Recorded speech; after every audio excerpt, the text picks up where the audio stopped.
Assalamualaikum warahmatullahi wabarakatuh. Kami dari kelompok 11 akan mempresentasikan tentang akuntansi transaksi ijarah. Definisi dan penggunaan. Ijarah dan ijarah muntahiyah bitamlik atau bisa disebut IMBT merupakan transaksi sewa menyewa yang diperbolehkan oleh syariah.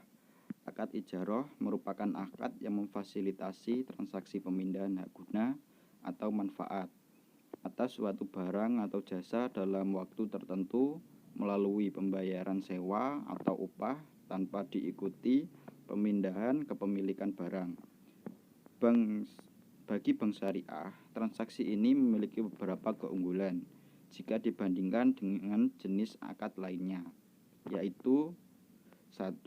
Dibanding dengan akad mudharabah, akad ijarah lebih fleksibel dalam hal objek transaksi. 2. Dibandingkan dengan investasi, akad ijarah mengandung resiko usaha yang lebih rendah, yaitu adanya pendapatan sewa yang relatif tetap. Ketentuan syar'i, rukun transaksi, dan pengawasan syariah transaksi ijarah dan transaksi IMBT.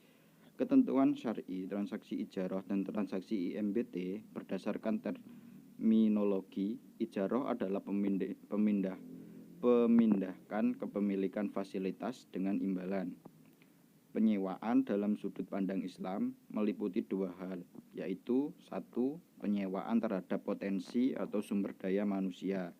2. Penyewaan terhadap suatu fasilitas. Ketentuan syar'i transaksi ijarah diatur dalam Fatwa DSN nomor 9 tahun 2000. Adapun ketentuan syar'i transaksi ijarah untuk penggunaan jasa diatur dalam Fatwa DSN nomor 44 tahun 2004. Sedangkan ketentuan syar'i IMBT diatur dalam Fatwa DSN nomor 27 tahun 2000. Rukun transaksi ijarah meliputi 1. Transaktor, yakni penyewa dan pemberi sewa. 2. Objek ijarah, yakni fasilitas dan uang sewa. Dan 3. Ijab dan qabul, menunjukkan suatu terima, baik berupa ucapan atau perbuatan. Transaktor terdiri atas penyewa atau nasabah dan diberi sewa oleh bank syariah. Kedua transaktor dinyatakan memiliki kompetensi berupa akil balik dan kemampuan memilih yang optimal seperti tidak gila, tidak sedang dipaksa dan yang lain yang sejenisnya. Implikasi perjanjian sewa kepada bank syariah sebagai penyewa adalah sebagai berikut. 1. Menyediakan aset yang disewakan. 2. Menanggung biaya pemeliharaan aset.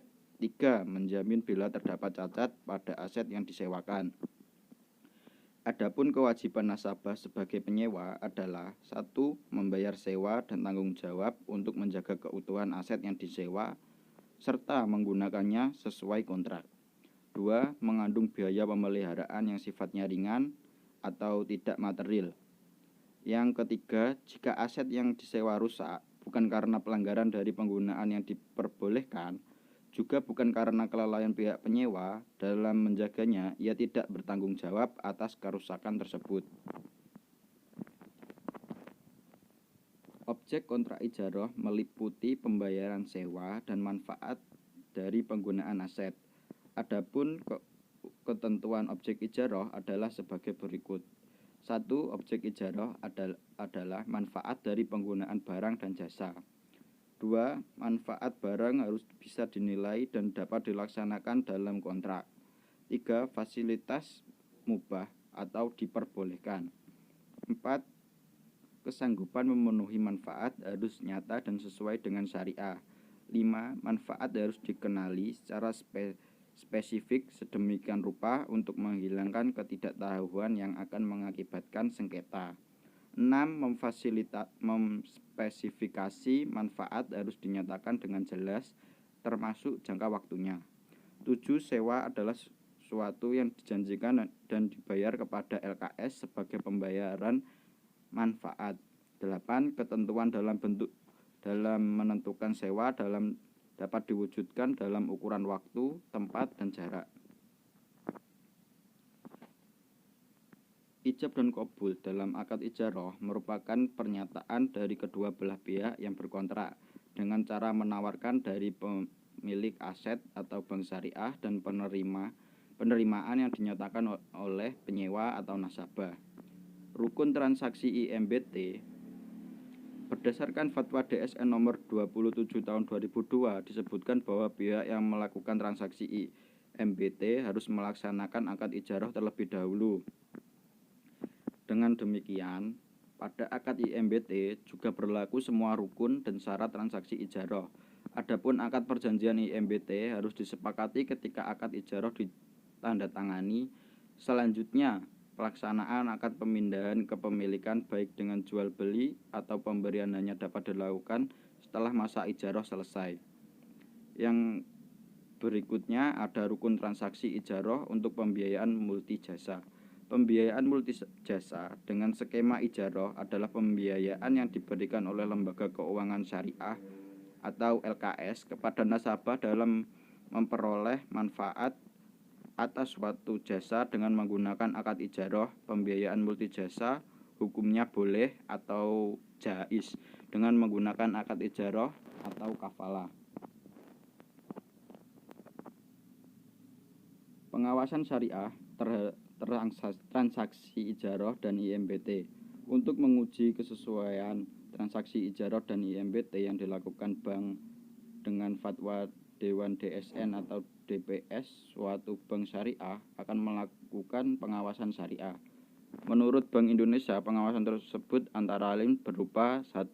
Memastikan penyaluran dana berdasarkan prinsip ijarah tidak dipergunakan untuk kegiatan yang bertentangan dengan prinsip syariah.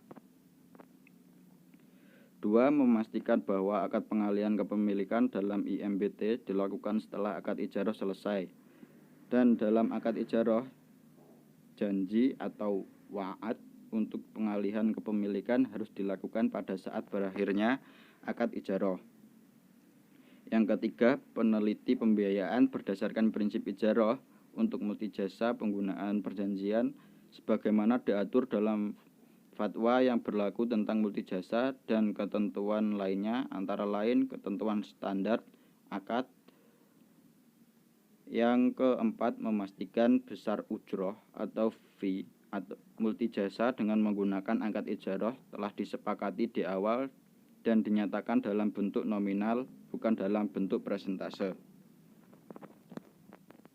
Alur transaksi ijarah dan IMBT. Skema transaksi istisna ditentukan pada gambar berikut. Transaksi dilakukan dengan alur sebagai berikut. Pertama, nasabah mengajukan permohonan ijarah dan mengisi formulir permohonan. Sebagai informasi diberikan selanjutnya diverifikasi kebenarannya dan dianalisis kelayakannya oleh bank syariah. Kedua, sebagaimana difatwakan oleh DSN, bank selanjutnya menyediakan objek sewa yang digunakan nasabah. Ketiga, nasabah menggunakan barang dan jasa yang disewakan sebagaimana yang disepakati dalam kontrak. Keempat, nasabah penyewa pembayaran fee sewa pada bank syariah sesuai dengan kesepakatan akad sewa. Alur transaksi ijarah dan IMBT. Yang pertama, adanya negosiasi atau tawar-menawar. Yang kemudian adanya akad. Kalau sudah, bank syariah membeli barang atau jasa pemasok. Kalau sudah digunakan oleh nasabah, biasanya di sela-sela penggunaan ada bayar sewa. Bayar sewanya biasanya per bulan. Lah, dibayarkan sewa itu ke bank syariah. Lah, tadi itu alur ijarah biasa. Kalau IMBT, pada saat akhir ada pengalihan hak milik barang ijarah sebagai pemilik nasabah. Cakupan standar akuntansi ijarah dan ijarah muntahiyah bitamlik. Standar akuntansi untuk ijarah masih menggunakan PSAK nomor 59 sebagai ijarah dan IMBT paragraf 105 sampai paragraf 133. Standar ini memuat tentang mekanisme transaksi dan ketentuan tentang pengakuan dan pengukuran transaksi yang terdapat dalam skema ijarah dan IMBT.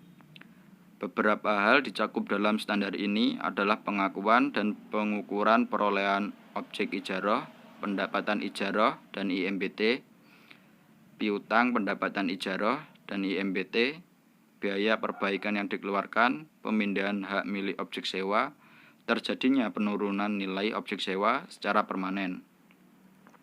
Beberapa hal yang perlu dilakukan perhitungan terkait transaksi ijarah adalah perhitungan penentuan keuntungan dan fee ijarah, perhitungan uang muka sewa, dan pembiayaan administrasi ijarah. Perhitungan biaya administrasi ijarah. Biaya administrasi bisa ditetapkan dengan menggunakan persentase tertentu dari modal yang digunakan untuk persewaan. Misalnya dalam kasus di atas, Bank Syariah menggunakan kebijakan 1% dari modal persewaan. Maka biaya administrasinya adalah sebagai berikut. Biaya administrasi ijarah sama dengan N% dikali modal persewaan per bulan dikali jumlah bulan.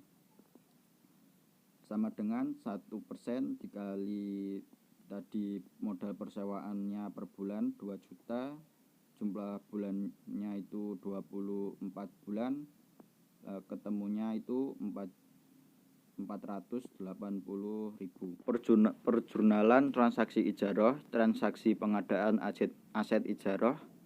Sebelum akad ijarah dilakukan, Bank Syariah terlebih dahulu melakukan pengadaan aset ijarah. Berdasarkan PSAK nomor 59 paragraf 108 disebutkan bahwa objek sewa diakui sebesar biaya perolehan pada saat perolehan. Misalkan contoh untuk keperluan transaksi ijarah PT Namira di atas pada tanggal 5 Juni 2000 XA, Bank Syariah membeli aset pada perusahaan yang mensuplai barang yang diperlukan. Pembelian dilakukan via rekening pemasok tersebut adalah sebagai berikut. Pembelian barang atau aset berarti jurnalnya berada di sebelah debit.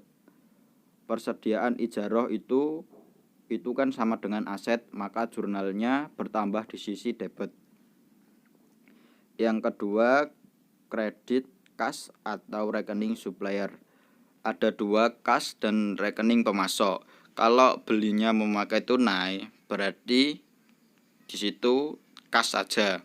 Kalau tidak langsung tunai, maka isinya itu rekening supplier. Karena kas termasuk golongan harta, maka jurnalnya di sisi kredit. Transaksi pada saat akad disepakati. Pada saat akad disepakati, terdapat beberapa transaksi yang harus diakui oleh Bank Syariah.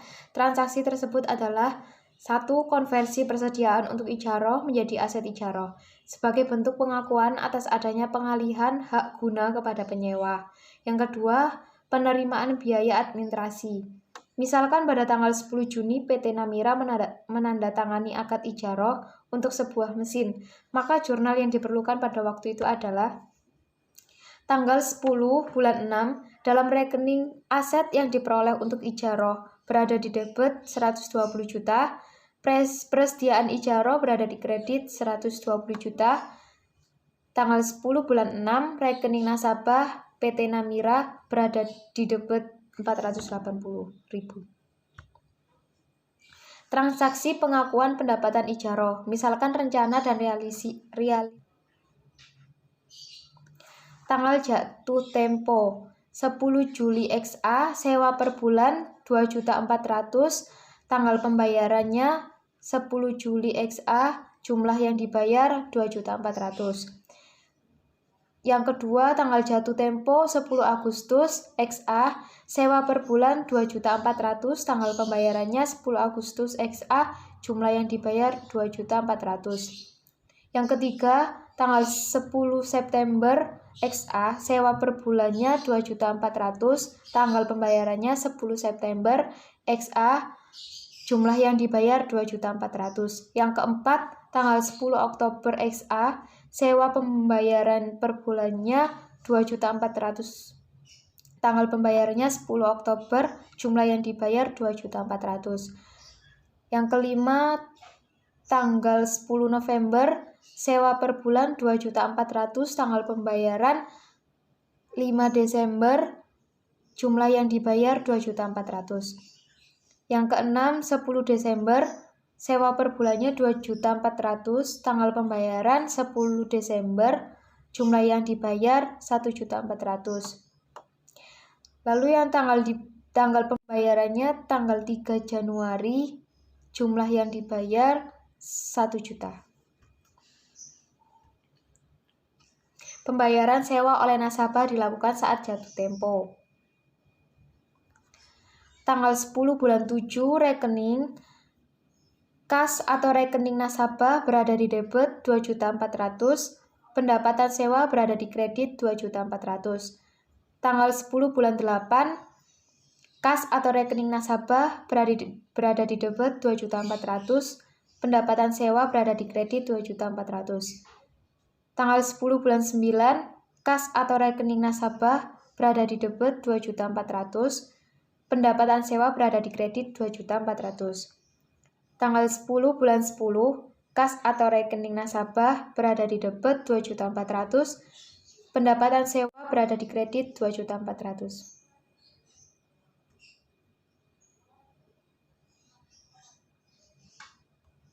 Misalkan untuk pembayaran sewa bulan November pada tanggal 10 November 20 XA, nasabah belum membayar sewa kepada bank. Pembayaran baru dilakukan pada tanggal 5 Desember 20 XA, maka jurnal atas transaksi tanggal 10 November dan 5 Desember tersebut adalah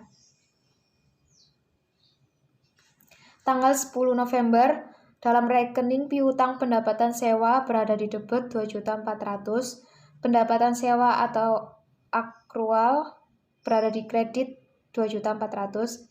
Tanggal 5 bulan 12 berada di rekening kas atau rekening nasabah berada di debit 2.400.000, piutang pendapatan sewa berada di kredit 2.400.000. Lalu pendapatan sewa atau akrual berada di debit 2.400.000, pendapatan sewa berada di kredit 2.400.000.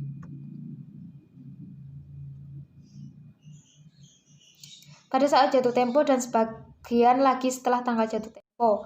Misalkan tanggal 10 Desember 20 XA, nasabah membayar sebesar 1.400.000, sisanya dibayar kemudian pada tanggal 3 Januari 20 XB. Maka jurnal atas transaksi tanggal 10 Desember 20 XA dan 3 Januari 20 XB tersebut adalah sebagai berikut.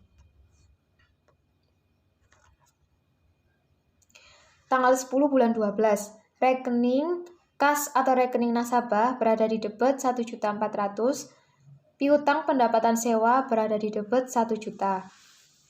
Pendapatan sewa berada di kredit 1.400.000, pendapatan sewa atau akrual berada di kredit 1 juta. Tanggal 3 bulan 1, kas atau rekening nasabah berada di debit 1 juta. Piutang pendapatan sewa berada di kredit 1 juta.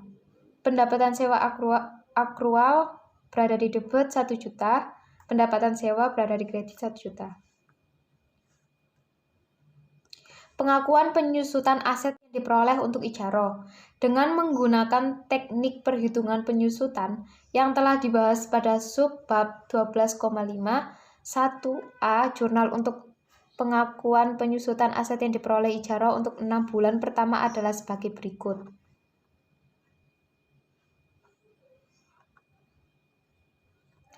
Rekening beban penyusutan ijaroh pada tanggal 10 bulan 7 berada di debit 2 juta. Akumulasi penyusutan aset ijaroh berada di kredit 2 juta. Tanggal 10 bulan 8 beban penyusutan aset ijaroh berada di debit 2 juta. Akumulasi penyusutan aset ijaroh berada di kredit 2 juta. Tanggal 10 bulan 9 beban penyusutan aset ijaroh berada di debit 2 juta. Akumulasi penyusutan aset ijaroh berada di kredit 2 juta. Tanggal 10 bulan 10, beban penyusutan aset ijaroh 2 juta berada di debit. Akumulasi penyusutan aset ijaroh berada di kredit 2 juta. Tanggal 10 bulan 11, beban penyusutan aset ijaroh berada di debit 2 juta, akumulasi penyusutan aset ijaroh berada di kredit 2 juta. Tanggal 10 bulan 12, beban penyusutan aset ijaroh berada di debit 2 juta, akumulasi penyusutan aset ijaroh berada di kredit 2 juta. Misalkan pada tanggal 23 Desember 20XA dilakukan perbaikan aset ijaroh sebagai 500.000. Perbaikan tersebut dilakukan atas tanggungan Bank Syariah sebagai pemilik objek sewa dengan sistem pembayaran langsung pada perusahaan jasa ruko, maka jurnal atas transaksi tersebut adalah biaya perbaikan dan pemeliharaan jika tidak materi berdasarkan PSAK 059 paragraf 112 disebabkan pada periode terjadinya akan, tetapi jika biaya perbaikan diperkirakan material dan beberapa jumlah dari tahun ke tahun, maka sistem pencadangannya perbaikan harus ditetapkan. Tanggal 23 bulan 12, rekening beban perbaikan aset ijaroh berada di debit 500.000. Kas atau rekening berada di kredit 500.000. Penyajian pada laporan laba rugi dan laporan perhitungan bagi hasil. Pendapatan sewa dilaporkan baik pada laporan laba rugi maupun laporan perhitungan bagi hasil. Pada kedua laporan pendapatan yang disajikan adalah pendapatan bersih, yaitu pendapatan sewa dikurangi beban yang terkait dengan ijaroh, antara lain beban penyusutan dan beban perbaikan dan pemeliharaan. Pada laporan laba rugi biasanya dibuat pada akhir tahun, sedangkan laporan perhitungan bagi hasil biasanya disajikan setiap bulan untuk keperluan perhitungan bagi hasil dengan pemilik dana pihak ketiga. Laporan laba rugi. Pendapatan sewa saldo kas plus akrual. Juli 2.400.000, Agustus 2.400.000, September 2.400.000, Oktober 2.400.000, November 2.400.000, Desember 2.400.000, dan totalnya 14.400.000. Beban penyusutan. Bulan Juli 2 juta, bulan Agustus 2 juta, September 2 juta, Oktober 2 juta, November 2 juta, Desember juga 2 juta, totalnya 12 juta. Beban perbaikan di bulan Juli 0, Agustus juga 0, September 0, Oktober 0, November juga 0, Desembernya 500.000, totalnya 500.000. Beban lain-lain tidak ada. Laporan perhitungan bagi hasil. Pendapatan sewa hanya yang telah berwujud kas saja. Bulan Juli 2.400.000, Agustus 2.400.000, September 2.400.000, Oktober 2.400.000, November 0, Desember 3.800.000, totalnya 13.400.000. Beban penyusutan di bulan Juli 2 juta, di bulan Agustus 2 juta, di bulan September 2 juta, di bulan Oktober juga 2 juta, November 2 juta, Desember 2 juta, totalnya 12 juta. Beban perbaikan di bulan Juli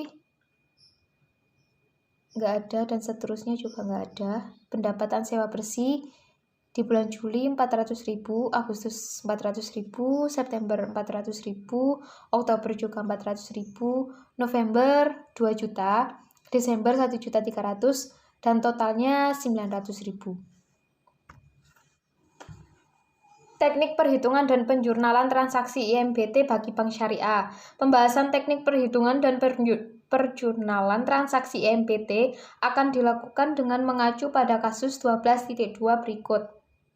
Dengan mengacu pada transaksi kasus 12.1, PT Namira yang telah dibahas pada bagian terdahulu, misalkan akad yang disepakati adalah IMBT dengan informasi tentang penyewaan sebagai berikut. Biaya perolehan barang 120 juta, umur barang 5 tahun 60 bulan, masa sewa umur ekonomis 24 bulan, waktu pembelian barang setelah bulan ke-24. Teknis perhitungan transaksi MPT. Teknis perhitungan transaksi IMBT pada dasar sama dengan transaksi ijaroh. Perbedaan teknis perhitungan terletak pada penentuan penyusutan aset ijaroh. Perhitungan penyusutan aset IMBT berdasarkan PSAK nomor 59 paragraf 108B. Objek sewa disusutkan sesuai dengan masa sewa jika merupakan transaksi ijaroh muntahiyah bitamlik. Berdasarkan kasus di atas, maka beban penyusutan per bulan barang IMBT adalah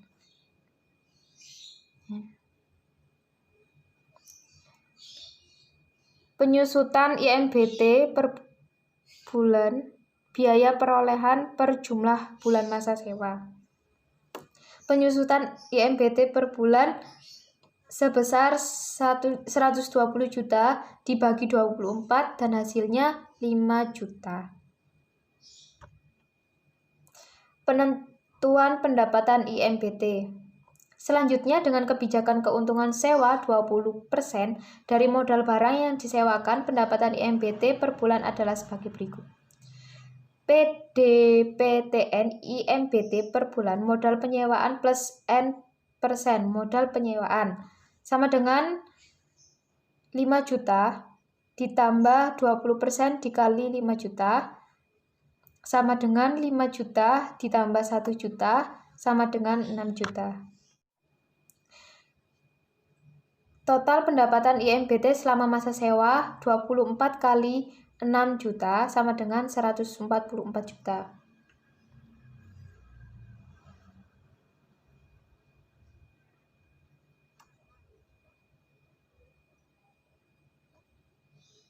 Penjurnalan transaksi IMBT.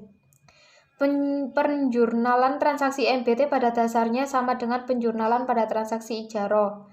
Perbedaan pendasaran hanya terdapat pada konsep perhitungan penyusutan yang tidak dikaitkan dengan umur ekonomis melainkan dikaitkan dengan masa sewa sebagaimana telah dibahas pada subbab 12.6.1.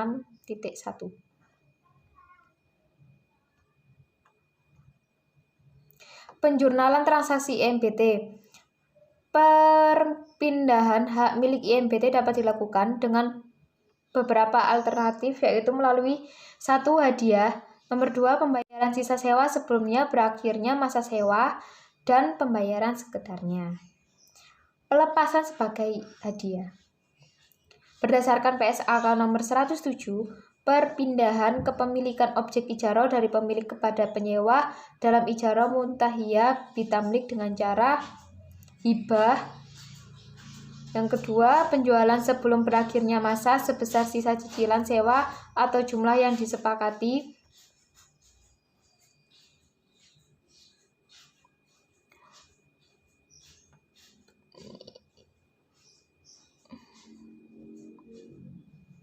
Pelepasan melalui penjualan objek sewa sebelum berakhirnya masa sewa.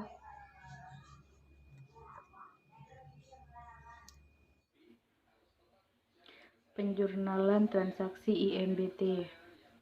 Perpindahan hak milik IMBT dapat dilakukan dengan beberapa alternatif, yaitu melalui 1. Hadiah, 2. Pembayaran sisa sewa sebelum berakhirnya masa sewa, dan 3. Pembayaran sekedarnya. Pelepasan sebagai hadiah. Berdasarkan PSAK nomor 107, perpindahan kepemilikan objek ijaroh dari pemilik kepada penyewa dalam ijaroh muntahiyah bitamlik dengan cara 1. Hibah, 2. Penjualan sebelum berakhirnya masa sebesar sisa cicilan sewa atau jumlah yang disepakati, 3. Penjualan setelah selesai masa akad. Pelepasan melalui penjualan objek sewa sebelum berakhirnya masa sewa. Berdasarkan PSAK nomor 107 disebutkan bahwa pada penjualan objek ijaroh sebelum berakhirnya masa sewa sebesar sisa cicilan sewa atau jumlah yang disepakati, maka selisih antara harga jual dan jumlah tercatat objek ijaroh diakui sebagai keuntungan atau kerugian. Pelepasan melalui penjualan objek sewa sebelum berakhirnya masa sewa. 1. Jika harga jual di atas nilai buku aset ijaroh, misalkan setelah penerimaan pendapatan sewa bulan ke-20, Bank Syariah menjual mesin yang menjadi aset ijarah tersebut sebesar sisa cicilan sewa kepada nasabah penyewa, yaitu 24 juta dalam kurung 4 kali 6 juta. Adapun nilai buku aset dan neraca pada bulan ke-20 adalah penyajian di neraca bulan ke-20, aset ijarah 120 juta, akumulasi penyusutan 100 juta, nilai bersih 20 juta. Maka jurnal untuk transaksi tersebut adalah kas masuk debit 24 juta, akumulasi penyusutan aset aset ijarah masuk debit 100 juta, aset ijarah masuk kredit 120 juta, keuntungan penjualan aset ijarah masuk kredit 4 juta. Pelepasan melalui penjualan ojek sewa sebelum berakhirnya masa sewa. 2. Jika harga jual di bawah nilai buku aset ijarah, misalkan setelah penerimaan pendapatan sewa bulan ke-20, Bank Syariah menjual mesin yang menjadi aset ijarah tersebut sebesar 15 juta. Adapun nilai buku aset di neraca pada bulan ke-20 adalah penyajian dan neraca bulan ke-20, aset ijarah 120 juta, akumulasi penyusutan 100 juta, nilai bersih 20 juta. Maka jurnal untuk transaksi tersebut adalah kas masuk debit 15 juta, akumulasi penyusutan aset ijarah masuk debit 100 juta, kerugian penjualan aset ijarah masuk debit 5 juta, aset ijarah masuk kredit 120 juta. Jurnal untuk transaksi di atas meliputi jurnal penggandaan aset ijarah, jurnal pada saat akad, jurnal penyusutan aset ijarah, dan jurnal penerimaan pendapatan sewa ijarah. A. Pendapatan aset ijarah. Jurnal penggandaan aset ijarah jasa adalah sebagai berikut. Tanggal 1 bulan 2 2020, rekening aset ijarah masuk debit 9 juta, rekening UGM masuk kredit 9 juta. Keterangan penggandaan aset ijarah. B. Saat akad disepakati. Jurnal pada saat akad adalah sebagai berikut. Tanggal 1 bulan 2 2020, rekening nasabah atau kas masuk debit 45.000, pendapatan administrasi masuk kredit 45.000. Keterangan penerimaan biaya administrasi.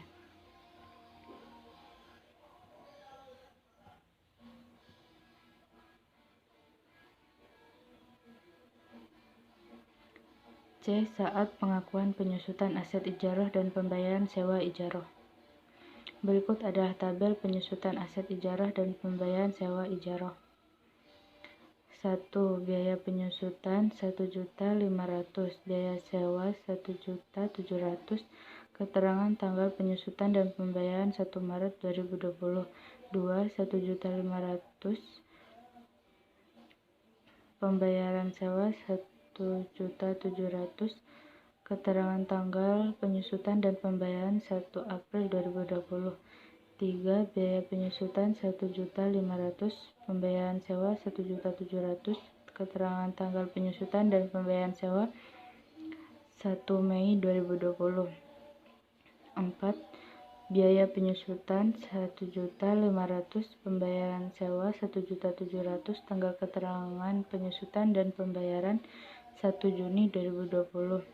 Biaya penyusutan 5. Biaya penyusutan 1.500.000, pembayaran sewa 1.700.000. Keterangan tanggal penyusutan dan pembayaran 1 Juli 2020. 6. Biaya penyusutan 1.500.000, biaya sewa 1.700.000. Keterangan tanggal penyusutan dan pembayaran 1 Agustus 2020.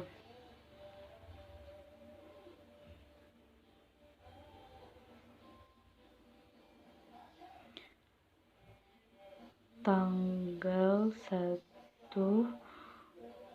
bulan 3, beban penyusutan aset ijarah masuk debit 1.500.000, rekening akumulasi penyusutan aset ijarah masuk kredit 1.500.000. Tanggal 3, rekening nasabah atau kas masuk debit 1.700.000, pendapatan sewa masuk kredit 1.700.000. Keterangan pengakuan penerimaan pendapatan.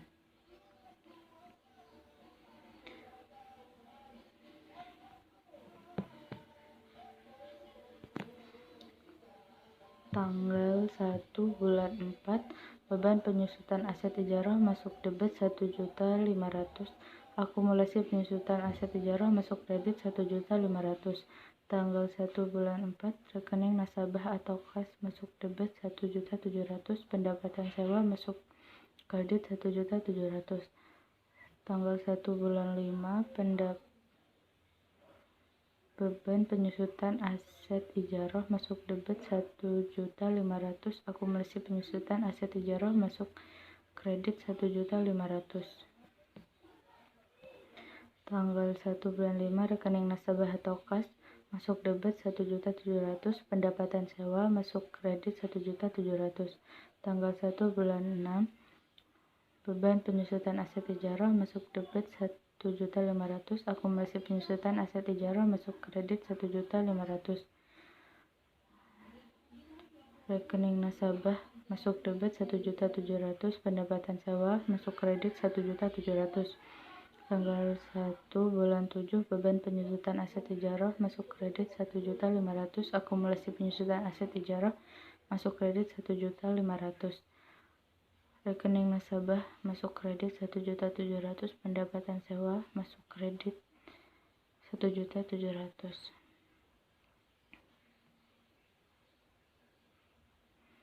Penyajian berdasarkan PSAK nomor 17, pendapatan ijarah disajikan secara neto setelah dikurangi beban yang terkait, misalnya beban penyusutan, beban pemeliharaan dan perbaikan, dan sebagainya. Pengungkapan berdasarkan PSAK nomor 17, hal-hal yang harus diungkap dalam catatan atas laporan keuangan tentang transaksi ijarah antara lain tetapi tidak terbatas pada penyelesaian umum isi akad yang signifikan yang meliputi, tetapi tidak terbatas pada 1. Keberadaan wadah, pengalihan kepemilikan dan mekanisme yang digunakan jika ada wadah pengalihan kepemilikan. 2. Pembatasan, misalnya ijarah lanjut. 3. Bangunan yang digunakan jika ada. B. Nilai perolehan dan akumulasi penyusutan untuk setiap kelompok aset ijarah. Dan C. Keberadaan transaksi jual dan ijarah jika ada.